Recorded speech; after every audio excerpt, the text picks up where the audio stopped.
Hey guys, we're here at Jeep Jam 2020 in the Hamburger Superchargers booth with my good friend PK. He's going to give us a little rundown on the Hamburger Supercharger system for the Pentastar powered Jeep Wranglers and Gladiators. Hey PK, can you take us through and just tell us about the working internals of this blower and what makes it different than a lot of the other offerings on the market? Well, a lot of the other kits out there, they're more of a centrifugal setup. Ours is kind of more of a hybrid between a turbo and a centrifugal, just for the fact of the size of it and the impeller speed of it. Just to start off, all of our kits have a 3-year 36 powertrain warranty with them. They don't have standard gear sets, why there's no whine, so our hashtag is stop whining. It uses a non-Newtonian fluid to create the traction. It's called traction fluid for the gears of the supercharger. So you change the fluid every 24,000 miles. The other cool thing too is most superchargers spin 50,000 RPM, where ours spin actually at 90,000 RPM. So it's just a pretty unique setup. It's a planetary drive setup, and we do them for the JK, JL, JT, and we also do V8 applications as well. Yeah, you can definitely tell the housing is a lot smaller than what you're used to seeing with a centrifugal setup that would have sort of a gear train in there running off the blower pulley. So I'm guessing that makes things a whole lot easier to package on a vehicle like this over here. If you want to walk over, we'll take a look at it.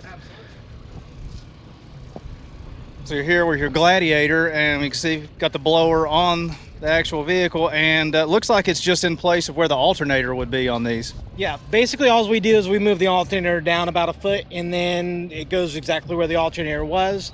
Front mount intercooler, we keep everything stealth. But with the supercharger being half the size of everybody else's, it, number one, allows less heat soak, so you could actually touch the blower after you've been beating on it, and just you generally allows more horsepower because it doesn't have as much heat soak as the other supercharger. The other thing it does as well, it allows us to not have to cut up the vehicle as much, utilize the factory air box, that type of thing. But all of our kits include the injectors, spark plugs, everything to get it to run the whole kit. So there's nothing else extra you need to buy when you run one of our kits. Well, that's great. There's a complete kit, so you have your tuning, everything you need involved with it to go. And it looks like you guys make some very nice silicone hoses here that are definitely custom just for this kit. And that's a huge step up, I would say, from a lot of people using just powder-coated mild steel exhaust tubing to make their setups and everything.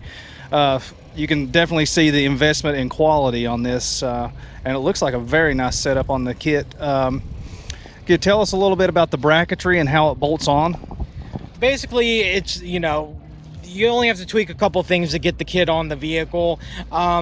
With allowing us to run it's steel woven tubing, so that it doesn't expand, but also allows us flexibility that you can snake it through and do the install without trying to cut up a bunch of stuff. So it's just overall, it's just a really nice setup, and it just drives phenomenally. We spend a bunch of time on drivability. We think everybody else spends a little bit too much time on just focusing on horsepower and not enough time on drivability. So that's where we believe that we excel above everybody else on the drivability of it. So speaking of horsepower, what kind of horsepower numbers are we looking at here? This brings the stock JL JT from 285 to 4 1/4. Makes, since everybody's caught up on the tire numbers, about 330, 340 at the tire. But just overall, it drives exactly like stock, but with a boatload more power, and it's just phenomenal. And it's available for the earlier 3.6 liters as well, isn't it? Yeah, we do 12 to 18 JK, and then of course JL JT up to 21. Great. And what about the V8 applications we have? V8 applications, we do of course the Hemi 5.7. Also, we've just added the SRT 6.4. We're adding Mustang and F-150 by the end of the year, so we'll be Ford, Chevy, Dodge across the board for coverage. So guys with a full-size truck as a tow vehicle for their Jeep, they'd be able to buy one of these too, bolt it on, and pick up some more towing power as well, it sounds like. Absolutely. Yeah, I've got it on my 19 Ram, and it's 575 horsepower. It tows phenomenally. Even with the Gladiators, a lot of guys like to tow their toys and stuff, and it tows phenomenally. It actually shifts. A lot of the kits out there, you got to lift to get it to shift, and just drivability is not on point and compared to our setup. We actually have an electronic bypass controller for compressor surge, because a lot of the kits out there, even on the higher horsepower V8s, you get a lot of that hunting back and forth, because